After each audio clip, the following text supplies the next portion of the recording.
What's happening, everybody? Welcome to another episode here, the Side Guys Football Forum. I'm one of your co-hosts over the side, joined as always by my good friend, my good buddy, the other half of the Side Guys, and Tad. We're continuing on with our new head coaching series. Last week, we did Sean Payton and how he's going to affect the Denver Broncos. So in case you missed that episode, turn back because even though, like we sort of discussed in the episode, that we're familiar with the scheme after being in the league for 10, 11 seasons or whatever. 15, actually. It was 15. My mistake. Off by a couple of numbers there. I was about to say hitting the way under on that one. Yeah, exactly. So 15 seasons with the Saints.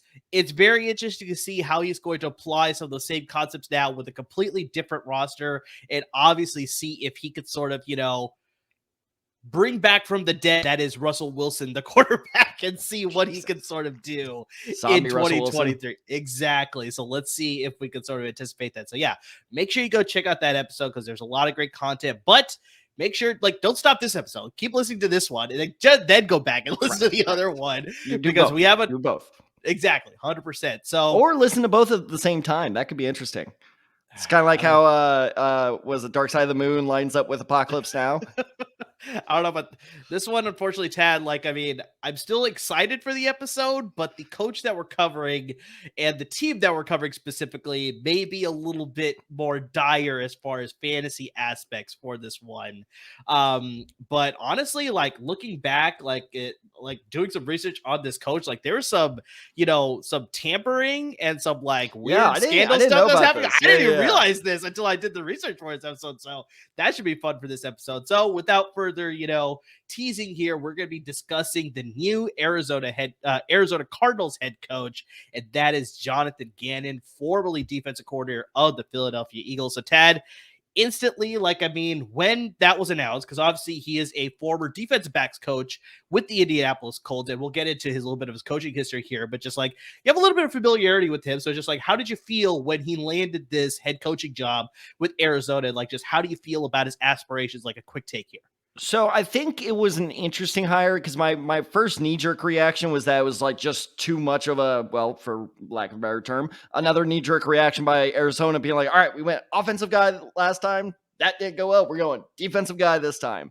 Yeah, but, yeah. The more I think about it, I think that they didn't just go with the hot defensive name, especially because, and remember, I'll be interested to hear your opinion on this. Villain's not the right word. He was probably the biggest point of blame, the one everybody was pointing their fingers at after the Super Bowl of yes. You cost us that Super Bowl. And we'll get into that for sure. Yes. And despite that, Arizona still stood strong and, hired him. And I think that's a real show of just what a good coach he is. And I'll get into more of the specifics of what he did in Indianapolis, but I knew when he was hired as the DC in Philly after he was our DB's coach that he was going to be on the fast track. I didn't think it would be this fast, but that he was going to be on the fast track to a head coaching job because he does seem like a very, very good coach. Yeah, and honestly, during his time in Indianapolis, he was their secondary coach, defensive backs coach, and Colts had a pretty damn good secondary. Well, I was about to say, do you want me to just get into it? Because, this is a guy that turned Malik Hooker, went from a bust to a player I was like, why did we take him? To a player that once he blew his Achilles, I'm like, don't let him walk, bring him back. I wanted Malik Hooker back, and now he's in Dallas. I'm like, damn it. Yeah. So he helped Malik Hooker get his career right. He took Kenny Moore, a no-name corner, Kenny and turned him into a household name now for sure. Stud. Yes, absolutely. He took. I personally love this guy because he actually went to a D2 college in my hometown of St. Louis, Missouri. Pierre Desir, who was a mid-round pick. Yes. Really didn't make it much of a name for himself. He was a very solid corner for Indianapolis for about 3 years there. So he is so good. And again, I'll get it more into this, but he is so good at recognizing, okay, even if you're quote unquote not a great player, like I can find your strengths and capitalize on that. And that's something I've been saying a lot about Kellen Moore as well, another coordinator that I think is on the fast track to a head coaching job. That's how you become a good coordinator. That's how you make a name for yourself. And that's how these guys rise through the ranks so fast, rather than be like, no, you're going to fit my system. No. The way to do it is find their strengths, then you build around that. 100%. So let's get into a little bit of his background here, and then it'll lead to his coaching scheme. And then obviously we'll close it out with just, some players that we like that could fit his system, that could be good for fantasy aspirations or just real life scenarios as well for that team. So let's start with his playing history. He is a former receiver and defensive back. He ended up committing to the University of Louisville. Unfortunately, suffered a career-ending hip injury, so he probably could have played it, but just he determined that I'm just not going to be the same player, so he ended up giving up the playing stuff, and he ended up being a voluntary assistant there. Volunteer assistant, that's the word I was looking for there. Grad assistant. Yeah. Well, he was a volunteer assistant first, and then after he graduated, he became a grad Gotcha. assistant in his final years there for sure. So, but that was all under a name that maybe is familiar to a lot of people there, Bobby Petrino there at University of Louisville. So from 2003 to 2005, he was a volunteer assistant, and then in 2006, he is a graduate assistant under Bobby Petrino. So, I mean, that's pretty interesting. No, it is. And I looked up the 06 roster to be like, hey, like these players, no one really stood out, but two players that I had no idea played for Louisville were on that roster. Harry Douglas, the old Falcons receiver, went to Louisville, had no idea. And this one stood out to me because, again, like maybe this was the beginnings of him, like, being a good defensive backs coach. William Gay, the longtime Pittsburgh Steeler, was on that roster. Nice.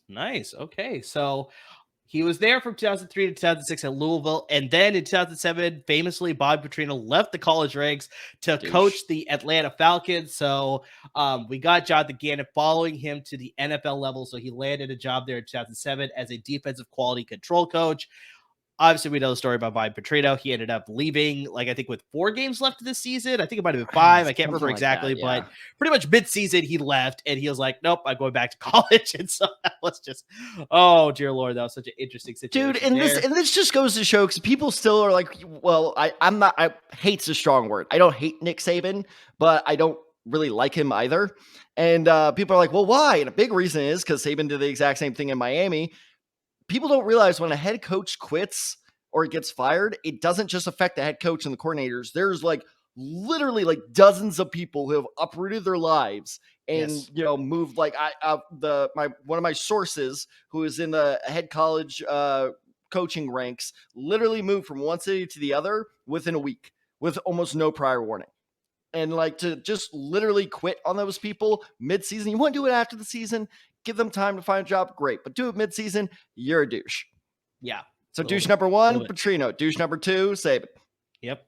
Although Saban does look like quite the boxer. I don't know if you saw that. I have seen that video. But yeah, jumping back to Jonathan Gannon here. So in 2008, he took a little bit of an off year. 2009, he came back to the NFL ranks. He was a scout now, though. So he landed with the, at the time, St. Louis Rams. So he was a college scout with them in 2009. And then eventually became a professional level scout in 2010 and 2011. He went back to the coaching ranks with the Tennessee Titans as a defensive quality control coach. Then after 2 seasons, he jumped to the Minnesota Vikings to become an assistant defensive backs coach there. Then he eventually landed with your Indianapolis Colts in 2018, became their defensive backs coached there for a couple of seasons. And then Nick Sirianni obviously became the head coach of the Philadelphia Eagles in 2021. He joined his staff as the defensive coordinator, like we were sort of talking about a little bit earlier there. So he was the head defensive coordinator there for them for the 2021 season. And of course, last season when they made their Super Bowl run. And this is where it gets interesting because, the next step now is obviously he's now the Arizona Cardinals head coach here. But, oh, man, I didn't realize this. Like, I had no idea all this is going on. Like, it did happen until I was doing the research. I was like, oh, I didn't realize all this stuff happened. Explain the situation, then I'll give my thoughts on it because I definitely have some thoughts on this. For sure, for sure. So the week before the Super Bowl, the league had determined that, we didn't want to bother some of these, potential head coaches out there, potential, offensive coordinators, what have you. Like that week before the Super Bowl is a non-contact week. So it's like, let the team be with the team so they could focus on the Super Bowl. If they're not in the Super Bowl, I think you had permission, but even that, I think it was just like, it was a little bit just like, you shouldn't be doing it. It was not clearly illegal or whatever, but it's like, if you did it, it's like, you're borderline tampering sort of thing, right? So what ended up happening? The Arizona Cardinals tried to interview him. And then on the flip side, it's like you look at the other side, Tad. Jonathan Gannon didn't have to accept the interview, but he did anyway. So he did interview with the Arizona Cardinals during that week before the Super Bowl. It led obviously to the Super Bowl performance where, like you said, Ted, like a lot of people are sort of scapegoating Jonathan Gannon here, saying that's like, because of him not properly, aligning the defense and not setting up the right schemes to understand that Patrick Mahomes is a future Hall of Fame quarterback, first ballot Hall of Famer. We need to make sure that we're doing everything to stop him. And they were giving him soft zone schemes. And just like overall, it didn't look like the defense was as buttoned up as they could have been. And a lot of people are saying it's because Gannon's focus was not entirely on the Super Bowl. He was more looking forward to his next coaching job, potentially with the Arizona Cardinals there. The league ended up investigating into it. There was a tampering charge placed then. So the Eagles and the Cardinals ended up swapping 2023. I have never heard of that. Yeah. Being forced to swap picks. That's what I was like, I have to be reading this wrong. No, so they swapped 2023 third-round picks, and then the Eagles also were able to receive a fifth-round pick now in 2024. So that happened as well. And just, that was just crazy. But then on top of it, Tad, now that he landed with the Arizona Cardinals, during the NFL draft weekend, usually head coaches are supposed to be available for the media. Maybe not every single day of the draft weekend, but at least one of them you give access to the media to be like, oh, how did you feel about the draft? Did you land the players that you want? Do you still have holes? Standard questions, right? Nada. He did not give himself any sort of appearance to the media that entire draft weekend. There's a lot of local reporters saying that, I've been working this beat for about 12 years, and this is the first time it's ever happened. There's a couple of reporters that chimed in that's like, I've got a couple of years on you, and it still hasn't happened in my timeline as well. So a lot of people are like ruffled some, to give a little bit of a pun here, ruffled some feathers in Arizona here about, just not setting a good example and being able to be available to the media. It's like, what are you trying to hide? What sort of coach are you trying to be? So just like a very interesting situation there.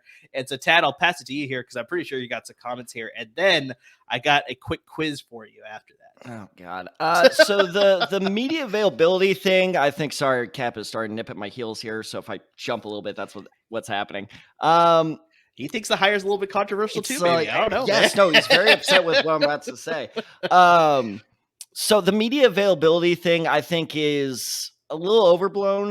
Like I said, the media tends to be a little self-important of like, no, you need to talk to us. And look, we are part of the media. So don't get me wrong. Like, I understand, like, we are an important, part of the way of the sports world functions.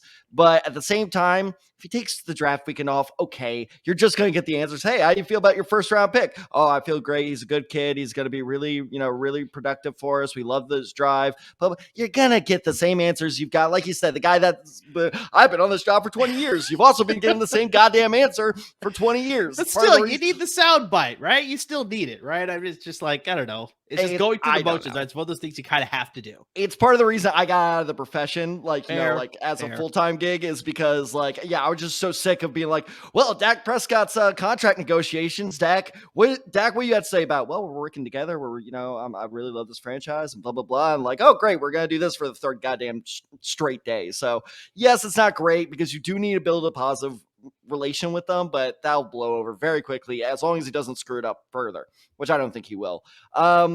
Here's the thing that really hold on, let me do my best Peter Griffin impersonation. You want to know what grinds my gears? I hate this. Happens almost every year. Almost always the Super Bowl loser too. Sometimes the Super Bowl winner. Well, the defense played poorly. Was the coordinator distracted by the head coaching opportunity? No! Stop! They are perfectly capable of doing two things at once. It's not like they're just like, okay, it's either watch Patrick Mahomes tape or start getting ready for this potential job that I might have. No, Like, these guys have worked their entire lives to get to this game. They are not putting off this game to like talk. Yeah, you might put off like an hour or so to talk to the Cardinals and do some researches. Like, yes, you're spending some time doing that, but it's not like you just totally forget the freaking Super Bowl is happening. I hate this. And this is how you know I hate this, because I will actually come to this man's defense for the first time ever on this podcast. This happened not once, but twice to Josh McDaniels. Once when it was the Colts thing, and everyone was like, oh, so that's why the Patriots were shook, because he wanted the Colts job. Nope. Okay. Well, clearly he didn't, because then he turned his back on us. And then it happened again when he took the Raiders job. Everyone was like, oh, so that's why the Patriots offense. It's stupid. It's dumb. Coordinators care about the Super Bowl. That side of the ball sucked because, as you said, they were facing an all-time great quarterback. It happens. Yeah. You lose the Super Bowl. There has to be a loser. Stop blaming the coordinators after they go somewhere else. Now, with the penalty of, like, you can't talk to him during that, I'm okay with that, because if that's truly against the rules, you just got to be sneakier than that. It's kind of like what you said, where it's like an unspoken rule. It's like NBA free agency. Everybody knows tampering is happening. Like, people are talking to NBA free agents right now, even though they're not allowed to. So It's just one of those things where it's like, okay, we all know we're doing it, but like, be sneaky enough not to get caught. So it's I'm okay with the punishment, but I'm not okay with the public backlash of, and I'm so glad you used this word, the scapegoating of Gannon. Try saying that 5 times fast. Is just ridiculous. So just stop. Just stop. No, it's fair. I'm pretty sure these coaches can multitask, but this is why you got to look at it a little bit. Sorry. Last thing. This is why I hate Philly fans. No other fan base can drive me this fucking crazy for such a stupid reason. God. All right, Tad, just to sort of calm you down a little bit, let's go with a little bit of a pop quiz here. I think this should be a little bit fun. Yeah, that'll call him. Jonathan Gannon is now the 43rd head coach in Arizona Cardinals history. And he is now I think you'll be more surprised by this one, Tad. He is now the 7th head coach since the year 2000. Oof. Yeah, so that's pretty bad. So here's my quick pop quiz to you. Oh, Jesus. Do you think you could name 4 of their last 6 coaches? All right, go for it then. Hold on, I'm getting the 1-year guy they fired, because you did this on purpose because I mixed them up. Okay, Ken, you have to give it an order, but just you have to name Ken Wisenhunt, because he was the one that took him to the Super Bowl. You got that one. Was it Todd Bowles? Was he the one they fired after a year? From 2007 to 2012. Todd Bowles was not a coach with the Arizona Cardinals. Who was the guy they fired after a year? Damn it. Okay, well, let me not Cliff Kingsbury. Cliff Kingsbury, of course. He was their most recent head coach for 2019, 2022. Oh, Dennis Green, duh. Dennis Green, nice. You got that. They are who we thought they were. 2000, of course. You have to remember that one. 2004. Without that, I would not have known that. And Gannon doesn't count. Gannon does not count. That's why I said the other 6 coaches, because he is the 7th since the year 2000. I'm going to be so mad when you tell me. It was Todd Bowles got fired after a year. Vance Joseph got fired after a year. Was it Vance? No, because Vance Joseph went. No, it was Denver that fired Vance Joseph after a year. We talked about that in last week's episode. Mm-hmm. It really wasn't Todd Bowles in Arizona? It was not Todd Bowles. You know what? It was New York that fired Todd Bowles. Damn it. Correct. But all these guys share something in common. It's very suspicious. So yeah, you're missing that coach that got fired after a year, but you're missing another big name that was in Arizona. Was it? Give me a timeline. Was it before Dennis Green? Because if it was before Dennis Green, I don't know. No. There is one coach before Dennis Green, but I don't think you'll get that one. It is way after Dennis Green. It was between Wisenhunt and who was that? You know what? I'm not sure. I'm gonna be very angry when you tell me, but I'm not sure about that. You will be there. No, shut up. It was it was the coach after Wisenhunt, right? It is the coach after Wisenhunt. Absolutely correct. God, no, it's 2013 to 2017. Oh, it was like some established coach, wasn't it? It was a little bit. Oh, come on. All right, I give up. Okay, so you got Dennis Green, obviously, Ken Wisenhunt. The coach that you're thinking about that got fired after a year, Steve Wilkes, who is that was defensive coordinator with my San Francisco 49ers. Also something in common with the other 2 guys. Weird.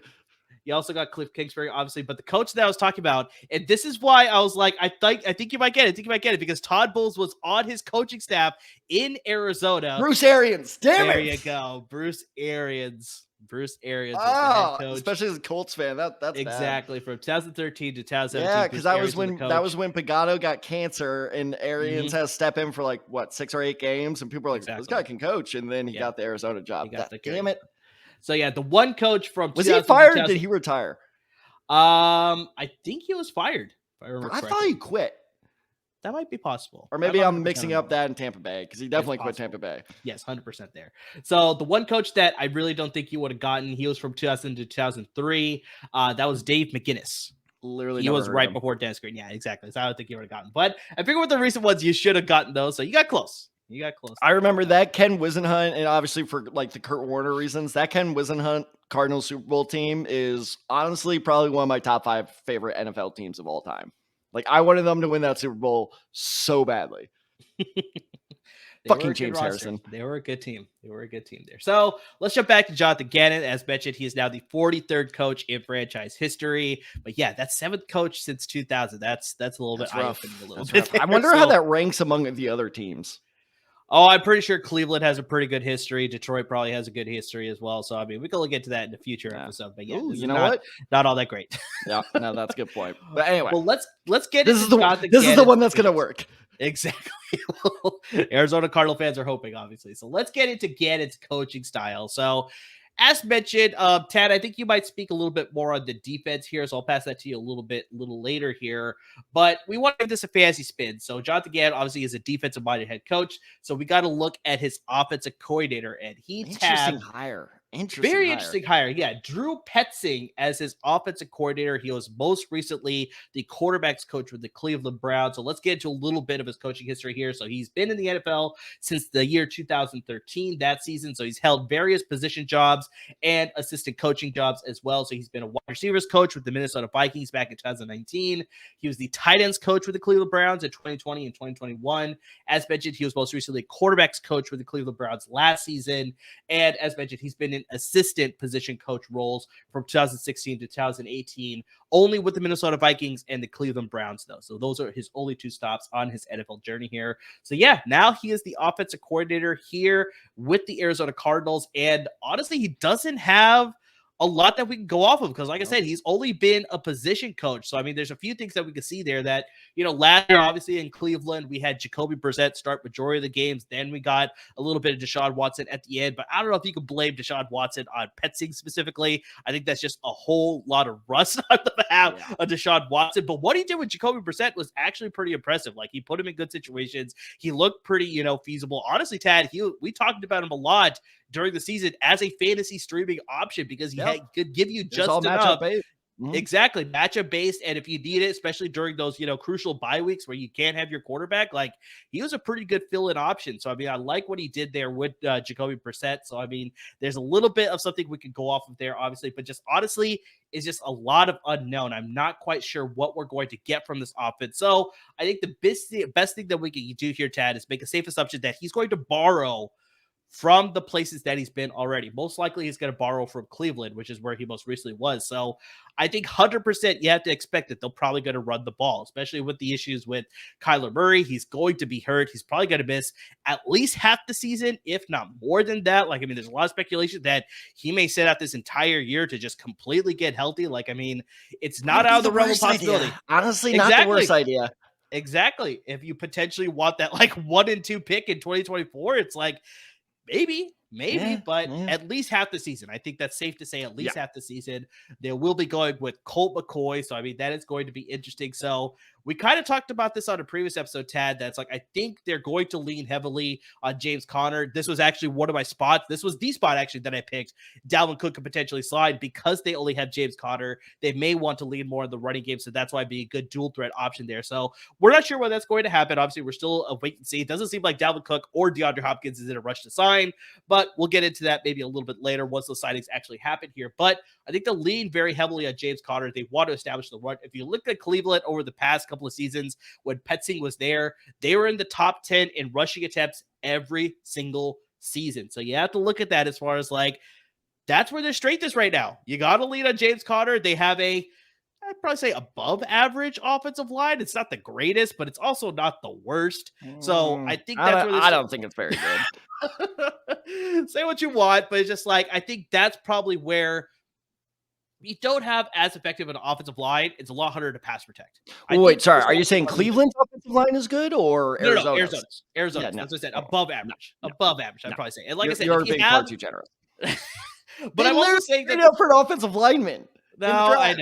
I know, but that's part of the improvement, hopefully. Like, I Oh, mean, we'll yeah, see it's that, but just improvement. like I said, I think if you have a pretty bad offensive line, you can still run the ball somewhat. So Yeah. that's why I say I think I still have a little bit more stock in this running game. Now, the passing game, that's a completely different story. I don't know how much I trust that, but in the Yeah, running game, I think I trust that they could give James Conner enough carries that he could be effective somewhat. But we'll get to who's going to benefit from the offense a little bit later here. But just I think they're going to establish the run. They also signed Corey Clement in the offseason. They have Keontae Ingram as a holdover, former USC Trojan. So, I mean, we're going to see how they're going to sprinkle that in. But I think all three running backs are going to be very utilized in this system, very similar to how Nick Chubb, Kareem Hunt, and Dearness Johnson were used in Cleveland. So I can see something very similar happening here with the Arizona Cardinals. So one interesting thing I noted was looking back on like how all those Vikings teams did, because as you mentioned, he was with the Vikings for about Right. 6 years. Mhm. Of those 6 years, only twice did they have 1,000-yard rushers. And I'm Mm. not saying that's his fault because, as you mentioned, he was never the running backs coach. It was always like some kind of like receivers coach, tight ends coach. Like he basically bounced around everywhere except for running backs. But I Exactly. think just like from what he experienced, and let me tell you, some of those, like Jerick McKinnon was the leading rusher one year with like 580 yards. That could not have been easy on the offense. So I think it's like what you said, you take what you learn from the offense, but it's also what you see, what you experience. You learn from that. And I think that if he was smart, he would recognize, but especially because he goes from that to because the one was Dalvin Cook's first 1,000-yard rushing year. The one after that, he was gone for that. Cleveland Mm. had gotten him at that point. And so you go from a team that struggles to run the ball for the better half of a decade, which is a big reason why Mike Zimmer got fired, and he better recognize that. And then you go to Cleveland, which, as you mentioned, is, in my opinion, probably the best rushing attack in the league over the past couple of years. You see the difference that makes an offense. And so I think that you are absolutely correct that if he was a good coach, and we're assuming he is since he got hired for this position, that he's going to recognize that and implement that in his offense. So I think that's a pretty safe bet to make. Now, is James Conner draftable? I think you could justify him in the later rounds, maybe mid rounds, but for me, he is a high priority waiver target. Where again, if your league has a priority list, he's like at the top of mine. So prove it to me first. Let's see how this goes. But if like he has one good week, week 1, 2, or 3, I'm going after him instantly. Yeah. So we'll get into the fantasy aspect in a little bit here. There's a few more points I want to make about Petsing's offense here. So on the passing side, now, like we talked about, Kyler Murray's not going to be in this offense for at least half the season, if not a little bit more than that. So they're going to go with Colt McCoy. Now, one thing, Tad, that I definitely think we can expect from this offense, it is going to be the complete antithesis of what Cliff Kingsbury was doing last season with this spread them out, air Might be raid good. offense. Might be a Like good that thing. is not going to happen with Mike Petzing. I know we sort of say this every single time we talk about a new coach, but the principles come from the West Coast, so we're going to see a little bit more of a conservative passing attack, lots of dinking and dunking. Obviously, Colt McCoy's skills are not going to be able to air it out as much as he wants to. So, I mean, I think it's going to be very like just, slowly move the chains down the field with the run game and the short passing attack, maybe every so often going deep to a Rondale Moore potentially, maybe Greg Dortch or something like that, possibly, but very few and far between. It is not going to be a very aggressive offense by any means. So once, though, Kyler Murray's back in the picture, I 100% think they're going to, because they're kind of locked into him. So unless they figure out a way to trade him. Not even kind of. Like they are 100% Yeah, locked they're into him. 100%. So they're going to focus the offense on him. I'm pretty sure he may borrow a little bit from his time in Philadelphia, seeing what Shane Steichen did. So maybe seeing some RPO action. I feel that's pretty natural, obviously, when you have a running quarterback. But I think also they're going to make sure that they're running the ball more. Sorry. I'm pretty sure they're going to be running the ball more. But He jumped off the cabinet and scared the shit out of me. I also saw the shadow behind you, so that was fantastic. So all you YouTube viewers, you got a great show, but unfortunately, you're all not you Batman, podcast buddy. listeners, it was great. Unfortunately, you missed out there. Oh But that's why it benefits you to subscribe not to the podcast, but also to the YouTube channel as well. So make sure you're doing both there. Good plug. So, Good plug. Get but off my anyway, table. so I don't think we're going to see as aggressive as a passing attack. I think it's going to be very more conservative. You're going to get some more dunking. Once Kyler Murray's back to the picture, we could see some more aggressiveness, and you could see some more deep shots. You could see some more RPO action as well. But just overall, just this passing attack is not going to be anything that I'm going to be too concerned about if I'm an opposing defense there. So just, yeah, it's going to be very simple for sure. Well, and this is kind of a hard thing about doing generally this, whole episode is it will be much more interesting to talk about Jonathan Gannon and the system next season because like you said, this Yes. season going in, and of course the players would never say this. Of course the coaches would never say this. Everybody knows this season is a wash. Like everybody knows, like 100%. with Murray out, without like unless like some miracle quarter, unless Tom Brady all of a sudden is like, I'll play for Arizona. No, he's playing for the Raiders. We've already talked about this on the podcast. He's in a different desert. Or is it the same desert? It's just a really big desert. I don't know. Neighboring states, it kind of works. Okay, yeah, there we go. But anyway, it's just it's a wash. So I'm not really like going to invest too. It'll be interesting, like you said, to see how their system works. But I'm not going to like base does this system or how the system functions, I should say, in the first year. That's what I'm going to try to figure out. And then if they're asking me if it works, I'm telling you, wait till next year. Because it's just not fair to judge a system off a quarterback that's running it who is like 36. And don't get me wrong, and in case you guys haven't seen it, the in-season Hard Knocks with the Cardinals was fascinating. Because I think Colt McCoy is going to be a hell of a coach one day. He was really, really cool to watch, but he's 36, and there's a reason he's never been like a long-term starter. So I'll be interested to see how it goes. But I do not have that high of hopes for the Cardinals, really any Cardinals player. Trey McBride is an interesting name to keep your eye on. Well, Ted, before we transition into like the fantasy aspect, I think we want to save a little bit of time. Obviously, you're familiar with Jonathan Gannon, but just how do you think this defense is going to operate? Because they lost some key pieces. They've got some young players on the squad there. Budda Baker wants to be traded, so obviously, like it's going to be very interesting how this defense is going to play out. But just like speak about it a little bit, just like how do you think Jonathan Gannon is going to transform this defense to hopefully make them a better unit? So I'll touch on the Budda Baker thing in a bit. Again, it's hard to really, like you said, like be like, okay, this is the system that Gannon is going to run because, like I said before, he is a very adaptable coach, which is why he's so good and why he is so loved by his players. Hassan, the more research I was doing, because I kept typing in like Jonathan Gannon system, like I need to do research here, and the interesting thing that kept popping up was the name Hassan Reddick.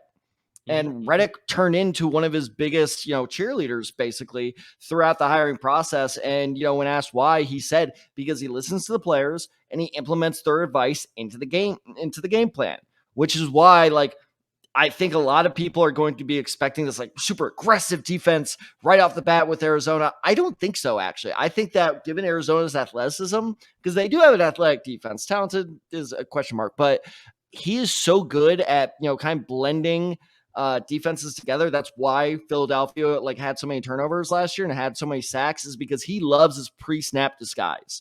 Because if you just get a bunch of athletes in there, you'll do great. And I'll bring up this name again, but you look at a guy like TJ Edwards. That's why he succeeded so well, is he wasn't the best coverage linebacker, but he also wasn't the best edge rusher, but he could do both well enough where you put him on the left side of the field, you have no clue what he's doing. And that's what Gannon does really brilliantly. So I would expect a more conservative Cardinals defense the first year that leans more in drop back coverage. And, I just really think that people being Arizona fans are going to be disappointed because, you look at a Eagles defense that had 70 sacks last year. Now Cardinal fans are going like, ooh, that could be us. No, you lost JJ Watt, you lost Zach Allen. Don't get your hopes up for that. So, but I think that could end up being developed a couple of years from now, hopefully. But the interesting thing, like I said, is I love the fact that he thrives off athletic players. I know what our listeners are thinking of, no shit, that's what all coaches do. Not really, though, because you look at guys like Isaiah Simmons, a player I'm about to name. They really have Arizona under Cliff Kingsbury really didn't know how to utilize those guys properly. They're great athletes, but they were always like, hey, we don't really know where to put you. So it's not Isaiah Simmons. He was close for my pick, but also Budda Baker was my pick, but I think he's gone, as he should be. Because I watched the in-season Hard Knocks, and Budda Baker is so done with that shit. Because I didn't realize he's the leader of that team. I didn't realize that before I watched it. He is the emotional leader. He's the one giving up all the hype speeches and stuff. Because JJ Watt, because he's a prima donna, got all the attention. But Budda Baker, I like his attitude a lot. So yes, he deserves out, and I think he will get his wish. I think that's going to be a preseason trade. I think the player that could really step up in this defense is, and this is my player who benefits because it's not totally fantasy based, Zaven Collins.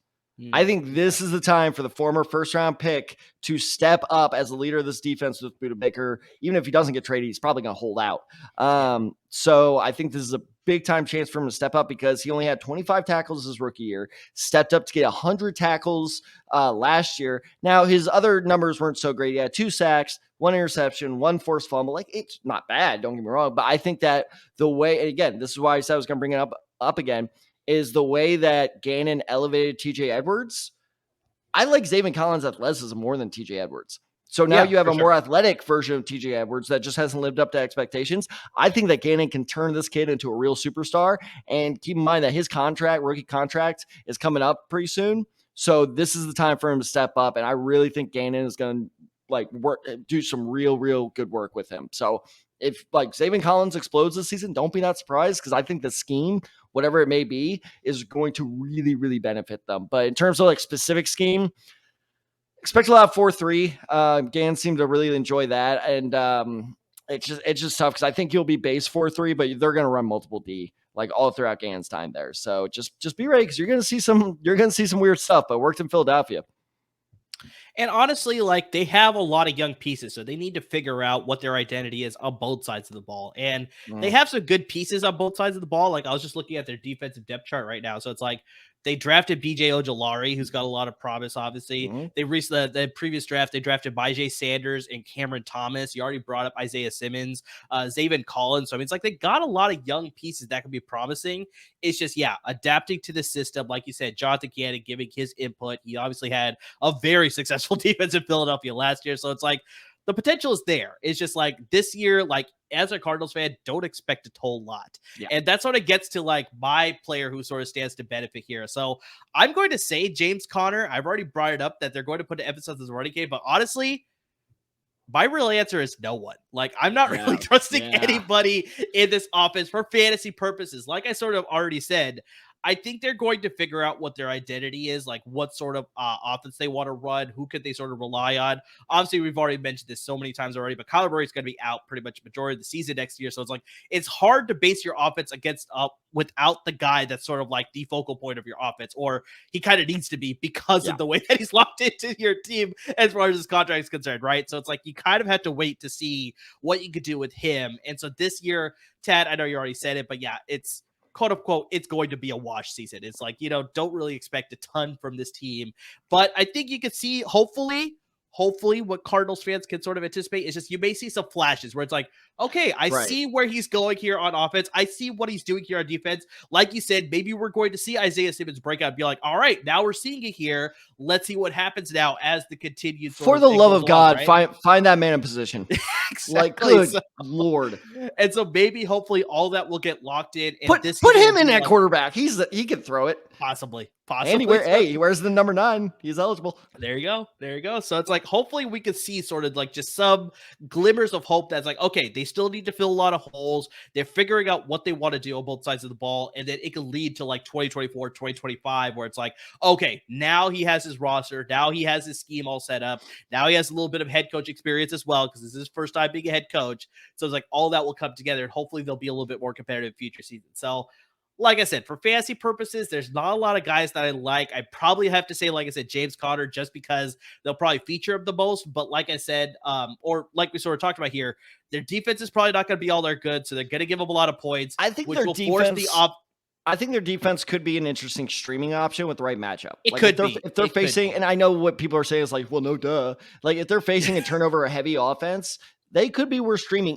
But here's why that's interesting advice, is because even if they're 1-8, them being the Cardinals, and they're going against another 1-8 team, most of those matchups you stay away from, especially defensively. But honestly, and again, I need to see how this defense functions for the first couple of weeks before I can cement this take. But it's an interesting prospect to look at as a streaming option with their defense. Because like I said, if Zaven and like Amir said, if you can find those young pieces and really start making them flash, well, what are flashes?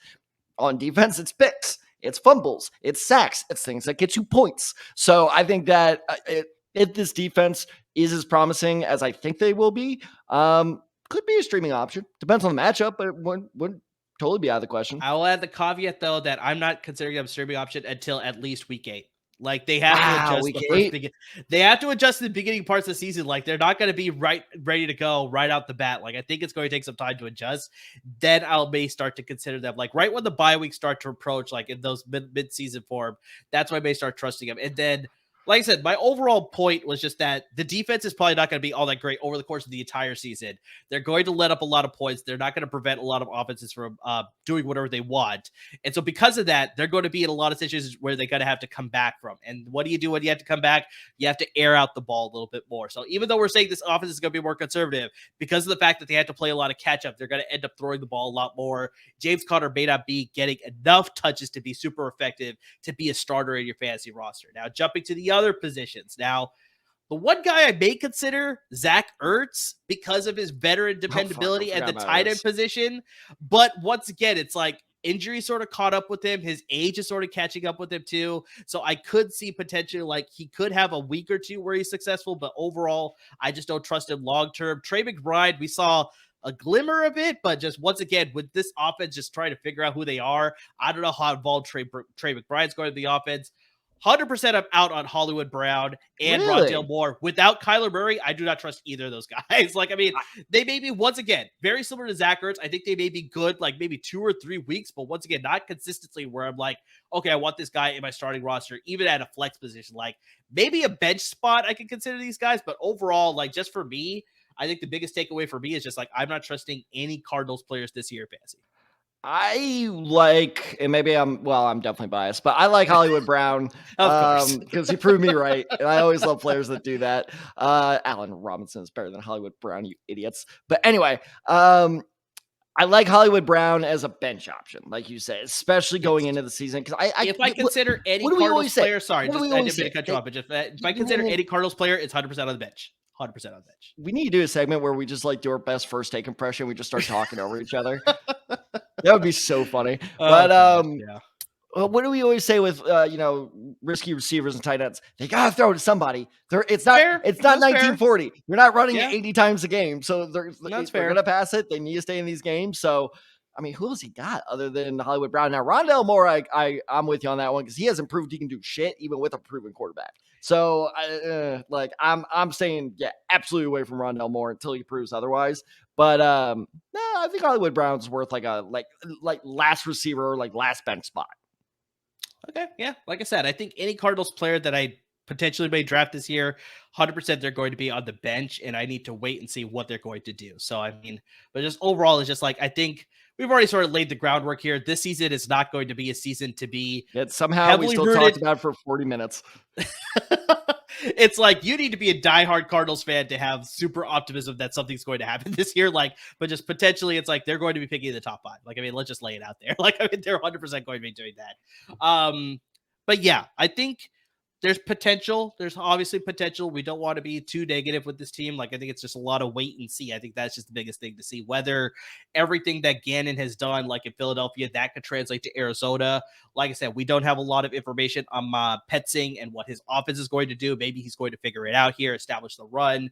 Once Kyler Murray's back, be a little bit aggressive in the passing game. So, I mean, it's just a lot of just wait and see with Arizona. But just, yeah, hard to be a Cardinals fan this year. I think that's safe to say, right? Between the Cardinals and the Colts, I don't honestly know who. At least we have hope at quarterback. I'll take it. True. Although speaking of the Colts, real quick, I love one of the headlines on ESPN I saw 2 days ago. Anthony Richardson still trying to find consistency. Fucking told you guys. I did. Told you guys. It's still so early, man. Give it a little bit of time here. But yeah, sounds like Kyler Murray 2.0.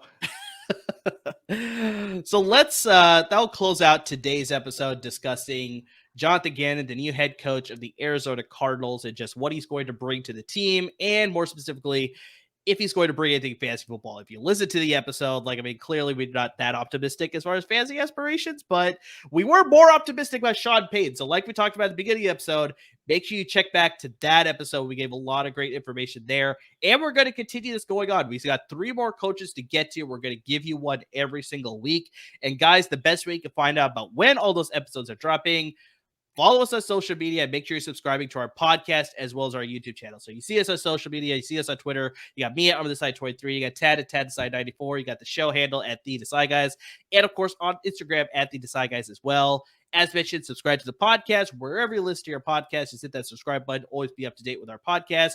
If you're watching us on YouTube, subscribe to our YouTube channel, so we're always up to date with our YouTube channels. And I think first and foremost, and like I guess not first and foremost, but just most importantly, that's the word I was looking for. There. Nailed it. Make sure you're subscribing to the great content that is being dropped by LAFB Network as well. We are part of that great network, but there's a lot of great content when it comes to LA sports, both on the professional level and the college level. So they got you covered for the Rams, the Chargers, the Trojans, and the Bruins as well. So I mean, lots of great content coming to you. Make sure you're subscribing to their YouTube channels, their podcasts, and also reading the great articles on the website there. So guys, I mean, seriously, anything you're doing to support us, whether it's following us on social media, interacting with us on social media, watching the videos, listening to the podcast, I mean, just seriously, anything and everything that you're doing to support us, we just can't thank you enough. Absolutely. And if you're watching us on YouTube, feel free to comment below. Like, should the Cardinals think about getting rid of Kyler Murray?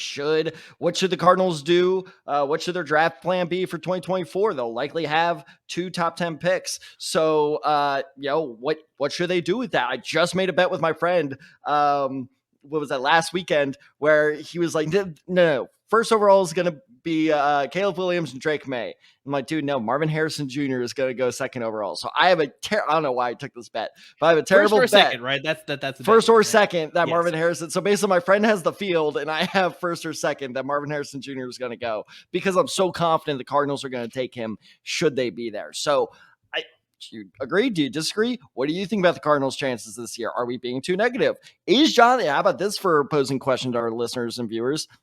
Is Jonathan Gannon in danger of being a one and done candidate? Does Arizona do it again? They've have a history of doing that, as we proved in the beginning of this episode. So keep up those interactions. If you're not watching on YouTube, like Amir said, you can hit us up on social media, especially Twitter at the Decide Guys.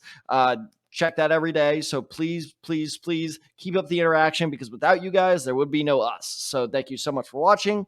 Thank you so much for listening. And as always, everyone, please stay safe.